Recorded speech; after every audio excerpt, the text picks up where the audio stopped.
Welcome back to Bitcoin Season 2, a podcast from Blockspace Media. Bitcoin Season 2 showcases new ideas and conversations from new voices on Bitcoin, the oldest blockchain. We combine technical and cultural discussion often into one conversation. It's a very exciting season for discussion and ideation on the oldest blockchain. Bitcoin Season 2, again, is produced by Blockspace Media. Check out other Blockspace Media podcasts and newsletters, in particular the Gwart Show and the Mining Pod. Subscribe to our newsletter. Go to blockspace.media. That's our website. Sign up for the newsletter. Comes out on Mondays and Fridays. We cover everything from mining company acquisitions to Ordinals to Bitcoin technical discussion. Anyway, I'm joined today by Orkun, co-founder of Chainway Labs, to talk about Citrea, a Bitcoin rollup. So, welcome, Orkun. Thanks for coming on Bitcoin Season 2. Hey, Charlie. Thank you for having me today. Yeah, so I think I first met some of your colleagues in Miami about a year ago at the Bitcoin Miami 2023 event, and you guys were, and I remember talking to some of them, you guys as a team had been working on some other stuff preceding Citrea, ETH, privacy tech on ETH, I think even a bit of some work in the Ordinals ecosystem.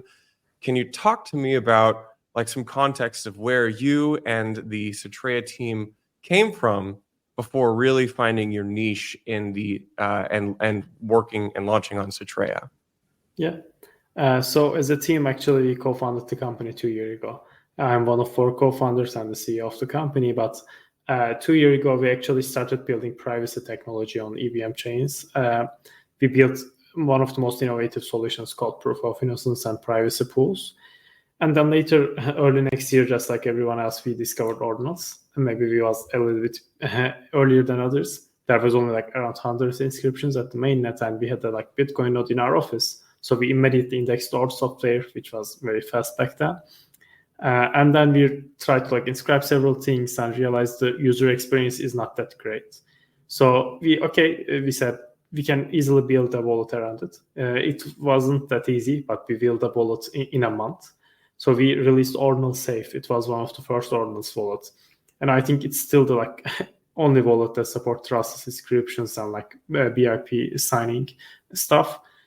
And back that time, we know like ZK very well, we know Bitcoin script very well, we know Ordinal space. So what we said, okay, what if we can combine this idea but come up with actual programmability on Bitcoin? And the idea eventually evolved to building a ZK rollup on Bitcoin. And since then, this is our only focus. We already completed the other privacy protocol on Ethereum, and then we also shut down the Ordinals wallet around a couple of months ago because we were focusing on this. And since then, we are just expanding the team, created the brand of Citrea, which I think pretty respected in the ecosystem right now. And yeah, we are building cutting-edge technology on zero-knowledge proofs, Bitcoin script, and BitVM. Yeah, I think it makes a lot of sense, especially because, you know, I don't know if a lot of people have really kind of fully realized that there's a huge connection between being able to post proofs to Bitcoin and really what Casey defined as the inscription envelope standard. And I think, well, I will come back to that, but I want to pull back and begin at the beginning, because if someone's listening to this and they don't understand what a rollup is, some of our audience, Ordinals people, or even just kind of mining folks who haven't really followed what's happening on other chains, for the uninitiated, what is a rollup? What are the different types of rollups? And then what is Citrea's rollup? So what is a rollup first? So rollup's name's coming from the rolling up transactions together. So initial idea of building L2s on Bitcoin was like creating side chains, which are very similar to Bitcoin, but they live next to Bitcoin. And the issue is that you get zero to like less security with their constructions because they work next to Bitcoin. They don't get any security from Bitcoin in a meaningful sense, and they don't have proper two-way peg mechanism.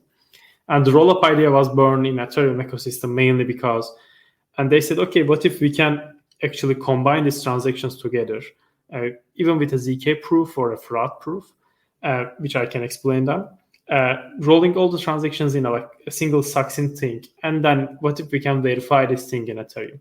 So the ZK proofs are the mechanism for you to allow like have a huge computation, but you can run ZK circuit once locally and generate a mathematical proof. So everyone can actually verify that computation without even showing the what are the computation. So in our case, we are just rolling up multiple transactions off chain, and then we put into a ZK computer, and eventually we get a single proof saying that I compressed all these transactions and processed, and they are all valid. So from a Bitcoin perspective, it is not that big or not that computation heavy. But once you verify it, which means you verified all the L2, which gets the ultimate security of the L1. All the L1 mathematically verifies all the L2, which is the ideal work that we want to see. And in rollups, like I said, there are two types. One is optimistic rollups, and the other is ZK rollups.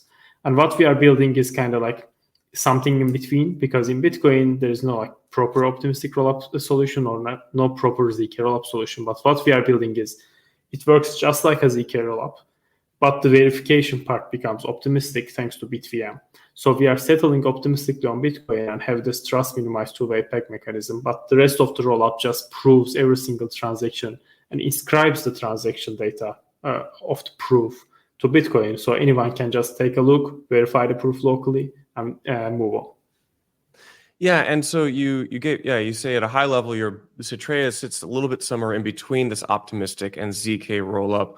Could you dive a little bit deeper? What does that actually mean? How does that actually work?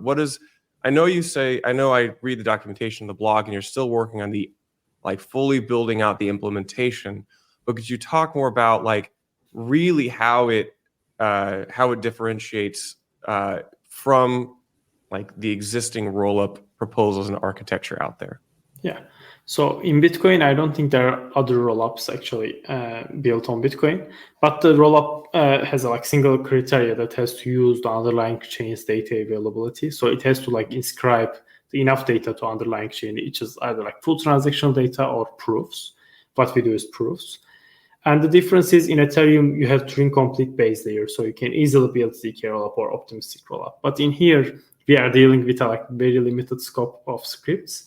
And previously, it wasn't even possible to actually verify a ZK proof on Bitcoin. But right now, thanks to BitVM, it allows you to verify ZK proofs optimistically, which means if everyone agrees that the ZK proof is correct, you don't have to do anything. But if someone disagrees that the ZK proof is incorrect, they can always go on-chain and verify ZK proof in two different parts in an optimistic manner. So Bitcoin also know is the proof is valid or not. So using that mechanism, we are building a ZK rollup, but it has the settlement optimistic. So if everything is correct, Bitcoin doesn't compute anything, but stores. If something is incorrect, Bitcoin both stores the data and also computes the computation.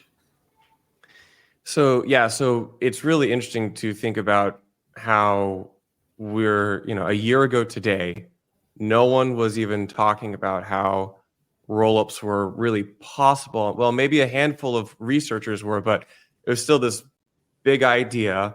Then Robin and the ZK Sync guys come in and they come out with this challenge response mechanism called BitVM.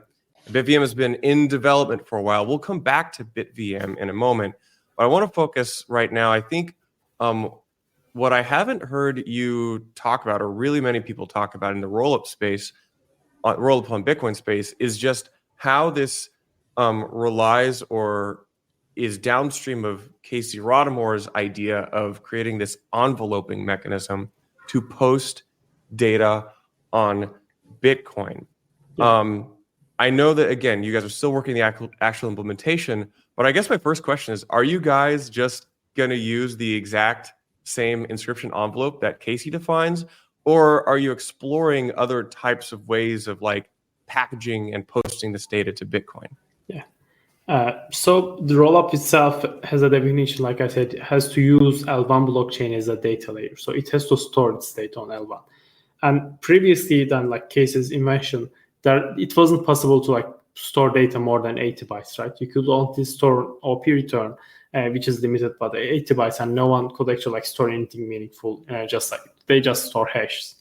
But this doesn't give you the security. But what Casey found is you can put more data, up to 4 megabytes, if you correlate with miners, to the Bitcoin blockchain. And rollups obviously require more than 80 bytes of data, but it still can fit under 4 megabytes depending on the usage. So what we do is we get the ordinals idea, inscription idea, but change the tag. So it pushes like OP push ort, but instead of doing that, we just OP push Citrea. Then we serialize our byte proof and state diff data on Bitcoin. It looks like an inscription, but Ord indexer doesn't index it. So we don't have to like burden the computation load to the Ord node software runners all around the world. Only like people who runs our own software index that transactions. But it is still stored in Bitcoin in the same way. It looks like an inscription, but it doesn't get indexed by the Ord software, so everyone's happy. Yeah, I think this is really interesting because this was a topic that I and some others early on were talking about, which is, a lot of people think, like now that the narrative is so conflated, people just call these JPEGs ordinals, but it's really need to differentiate between the ordinal itself, which is the SAT, and the inscription, which is just a defined scheme to package this data. So it sounds like you guys are you're going to basically make a Citrea dedicated inscription, index those, and build some kind of interpreter to read the chain and log those, rope that into the Rollup implementation. And I know that there's probably some optimizations you can have beyond what Casey's particular implementation is. Are you guys exploring like further optimizations? Like you can make them more byte efficient, I understand. I don't know if you guys have taken a look at that at all. Yes, we are doing it. So in proofs and state diffs, we can apply generic compression inside the circuit. So we are posting the back solutions and others because we don't need to put the actual uncompressed data, because everyone is running a node software. They can just like get the data, uncompress, and then process. So we don't have to deal with all this like unnecessary bytes that we can compress. Yeah, we are always doing it. And our node software simply consists of a regular blockchain node software and also a specific indexer that indexes our own proofs. So it just connects to the network, gets all the data, processes all the transactions, and once in a while it goes back to the Bitcoin main chain, finds the relevant inscriptions, and verifies the proof inside them. So it just marks some states that are finalized on Bitcoin and move on. This might be a basic question, but I don't know how big the average byte size of a fraud proof might be. Is there like an average fraud proof size for Citrea, or is there like a minimum, like an average or a median size? I'm kind of curious about this. I don't really know much about this. Yeah, so we have like two things that we do. One is inscribing ZK proofs, and the other is settling that ZK proofs. So in terms of the inscribing ZK proofs, it really depends on the usage of the rollup. So if rollups use a lot, then it grows sublinearly. It doesn't use a lot, then it is a bit huge for regular users. But it is very fluctuating. But if you scale, let's say, Bitcoin 10 times more TPS than its existing status, then we only take like quarter of the block, not more. So it is obviously a huge improvement over like existing Bitcoin processing. And the fraud proof side, it is not necessary to execute fraud proofs on chain because they're only executed if there's something wrong. As long as everything is correct, it is just like a regular Bitcoin transaction, less than maybe even like 50 kilobytes or such. So I think it's just a regular transaction. But if we need to put the fraud proof, it is actually quite big.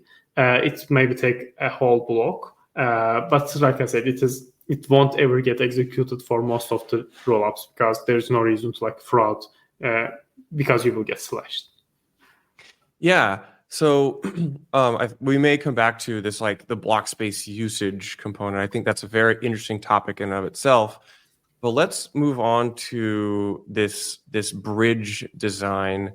I myself am still wrapping my head around the multitude of bridges and trying to follow like the bridge discussion. But when Will Foxley interviewed you on the Mining Pod, I believe you had not yet released Clementine, the actual like bridge for Citrea.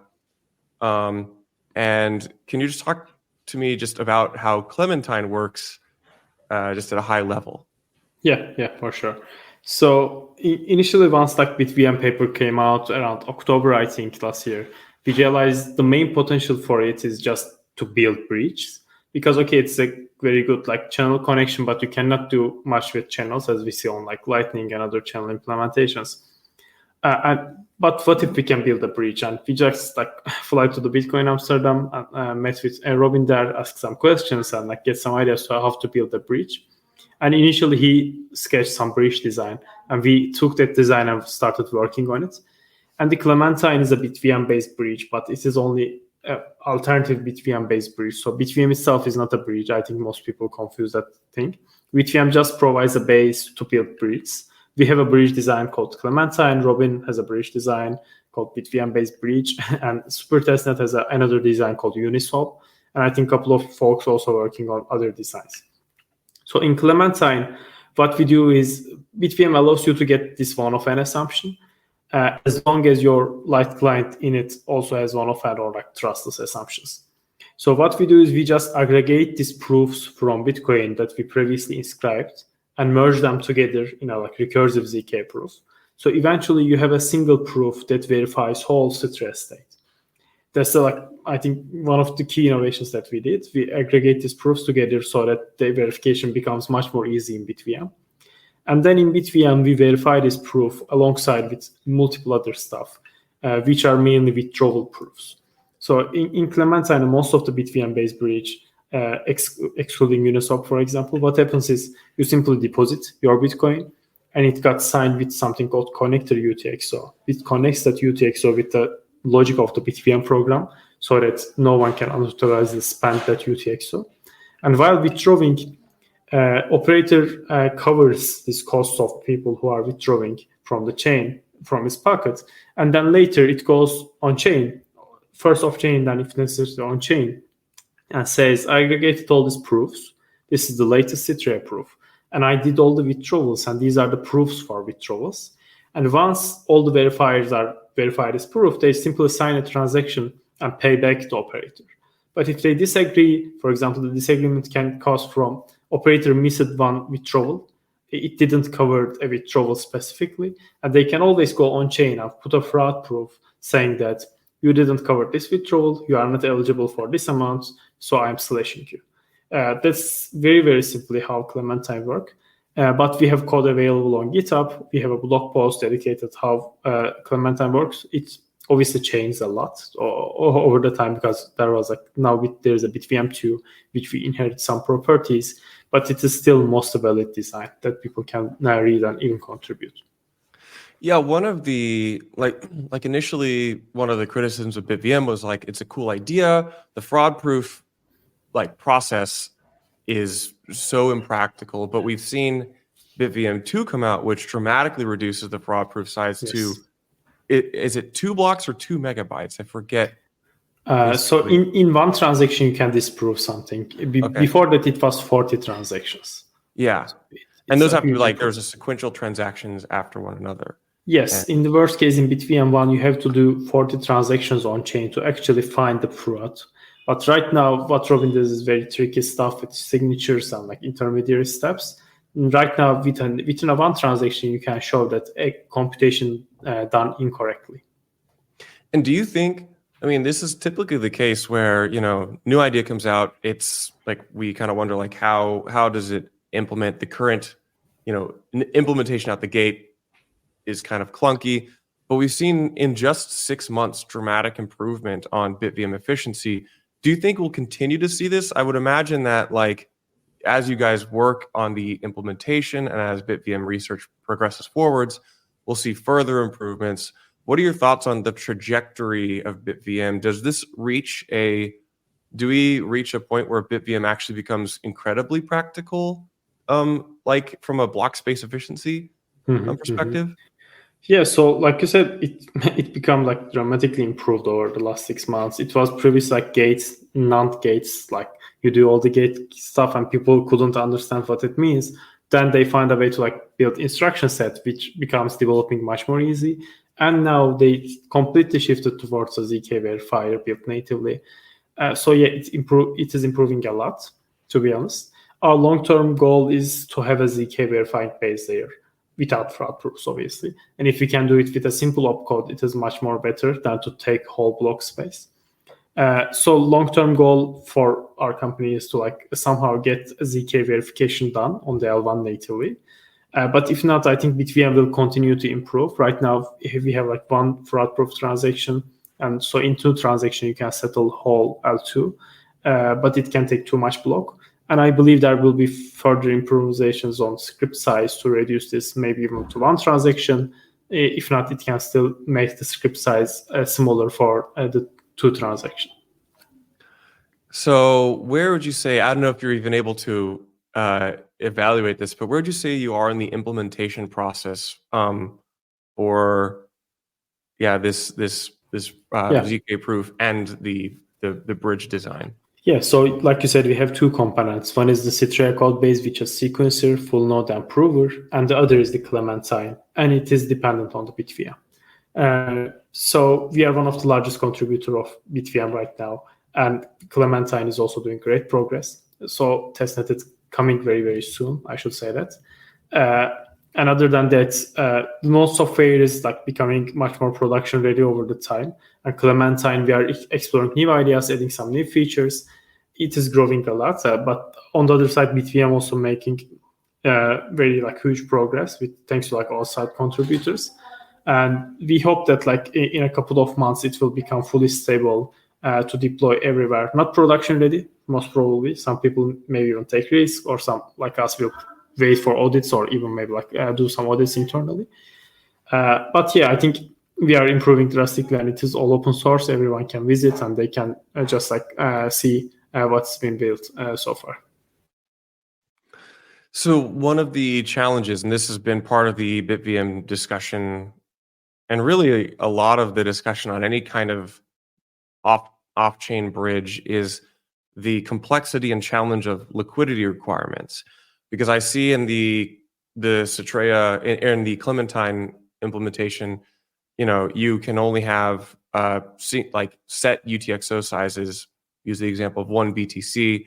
That to me seems like one of the the limitations from a liquidity standpoint. What are your thoughts on this? And just like maybe the current discussion of liquidity requirements in BitVM, and like, is this something that can be improved? What are your thoughts here?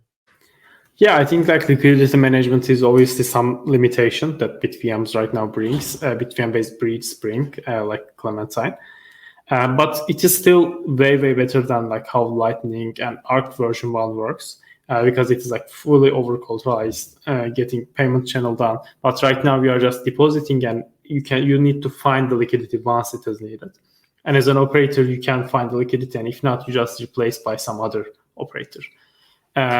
If everyone like wants to solve that, the possible solution is get a like ZK verification opcode and a recursive covenant, or CAT here.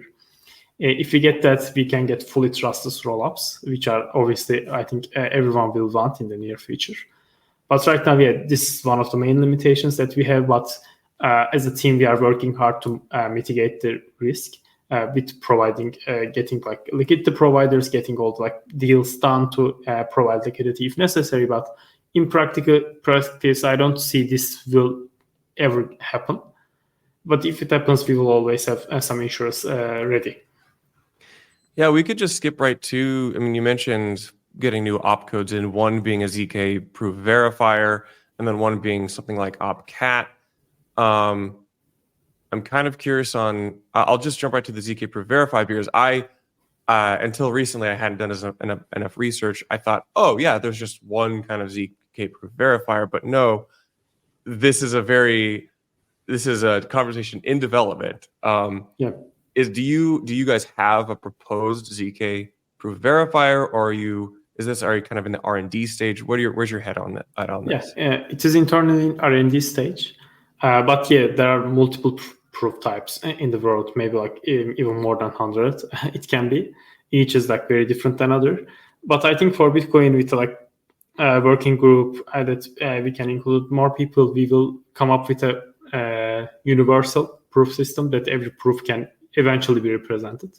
Right now, it looks like a gross 16 proof, which is the like smallest proof I think ever be done. It has some limitations, but eventually most proofs can be fit into a single gross 16 proof with some other off-chain overhead. But it is something very early stage, and we are still R&Ding, and contributors are also welcome. If they can reach me with some ideas, we can always include them to the like team chat and research and some ideas to like find the correct ZK verifier. And then OpCat would, I understand, enable trustless bridging. Where's your head on OpCat? OpCat is an interesting one because, I know the wizards have been some of the technical critics of the existing BitVM implementation, but on the other hand, they're also some of the biggest proponents of OpCat, which would really unlock a lot of the like trustless bridging. Just thoughts on OpCat in general. Yeah, OpCat, I think the main feature OpCat provides is to like Merkle inclusion proofs, thanks to its concatenation feature. And with that, you can build almost all of the like blockchain systems because everything depends on Merkle trees. Withdrawal trees, deposit trees, state trees, they all depend on a Merkle tree. So if you get this verification, then once we like say verify the proof, then we can do all the proving of the like inclusion of withdrawals and other things. And other than that, I think just with OpCat we can also verify ZK proofs. But I don't know if it will like fit under 4 megabyte block size limit or not. But that's also still, I think, in R&D of some people. One thing which has plagued rollups on other chains is this sequencer problem. Now, I don't pretend to be fully up to speed on like the landscape of sequencer discussion, but we have multiple design challenges when building a rollup. Sequencing being, I think, one of the more challenging ones to solve, because like on other chains, you've got a ton of capital working on this. You've got a lot of incentive to like improve the sequencer decentralization.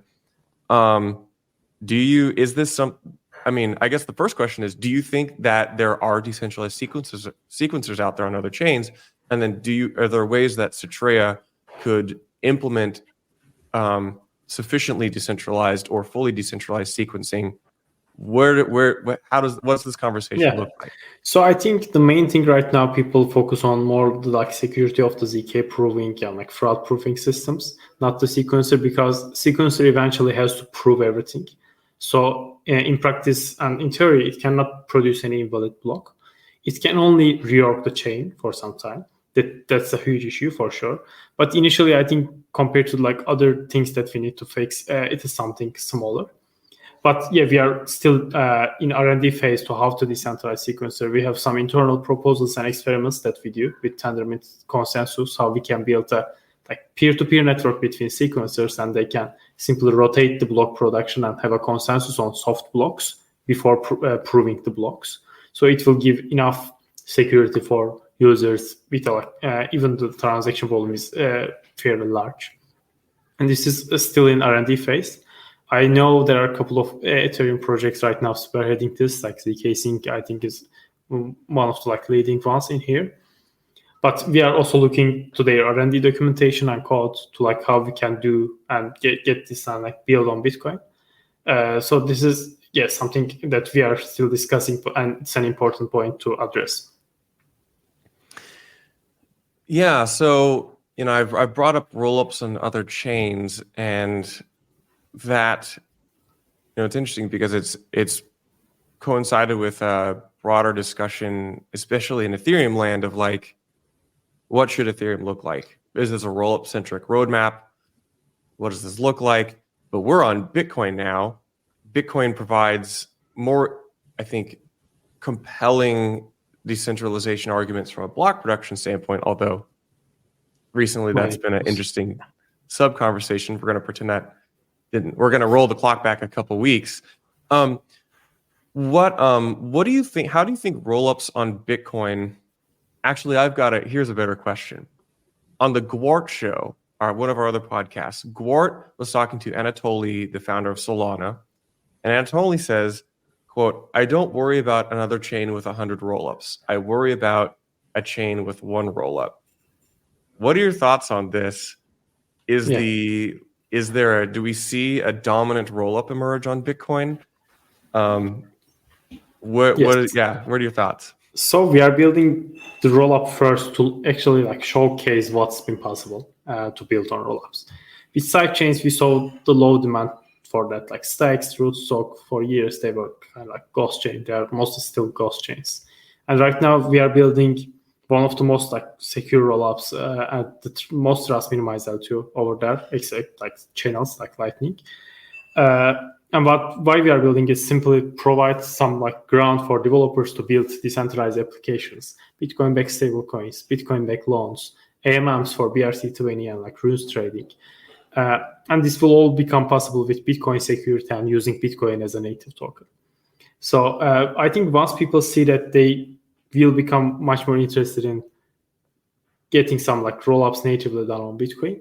I don't say it will become a like rollup centric roadmap. Bitcoin is like nothing centric, and I love it.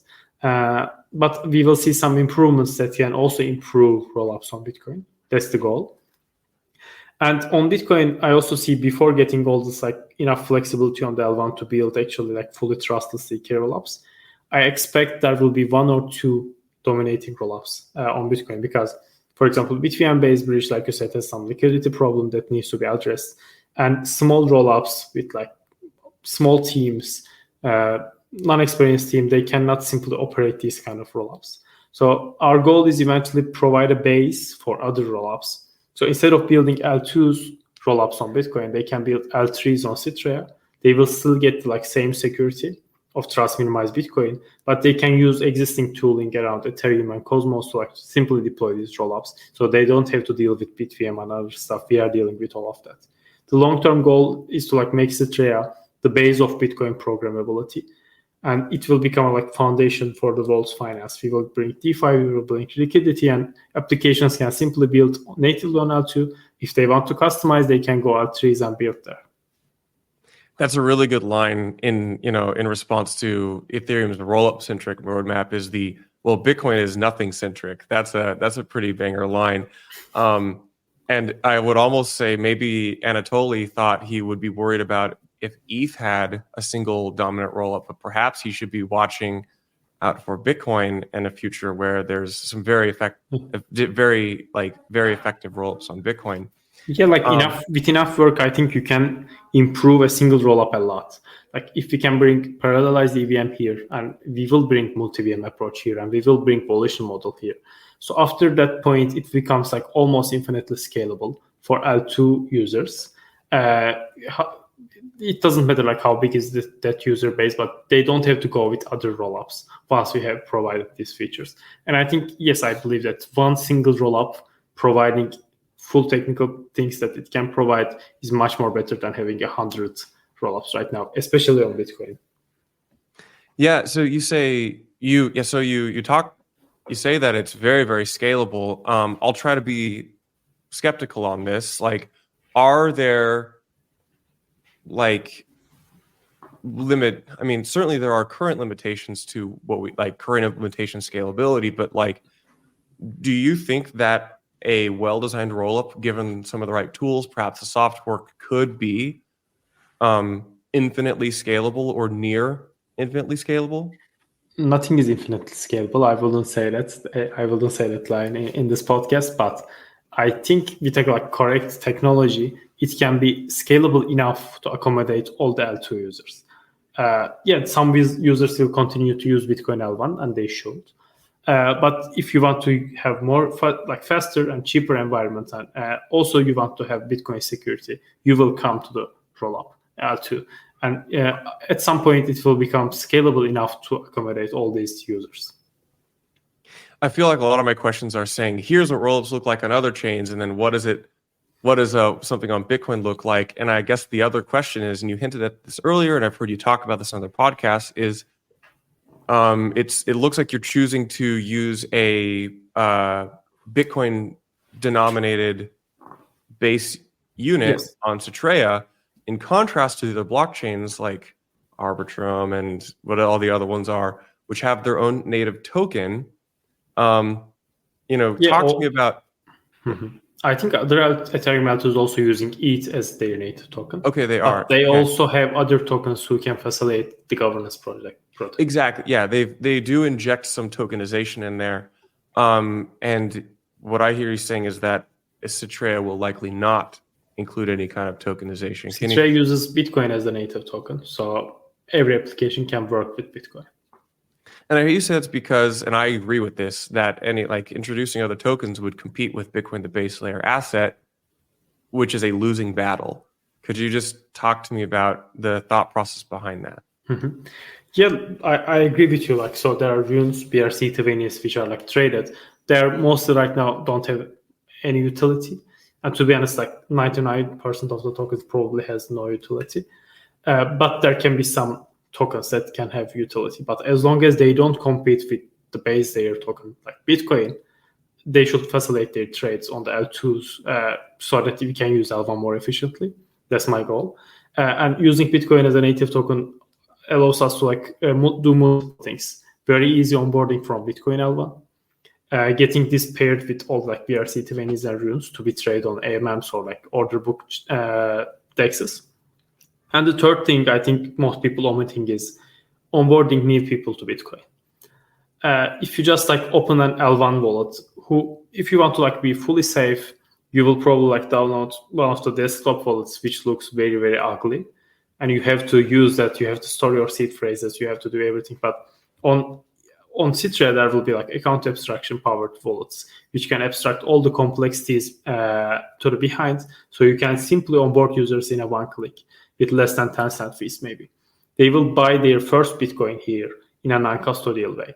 I think that's more important than what Coinbase did, what all the exchanges did, and what Bitcoin L1 did onboarding people. L2s to onboard new people into Bitcoin is a new space that we are exploring, and we are very excited to onboard people to Bitcoin non-custodially. That's one of the key things that we are right now focusing on. That's really cool. I get very excited hearing, bring more people to Bitcoin non-custodially in ways that they understand, remove the friction points.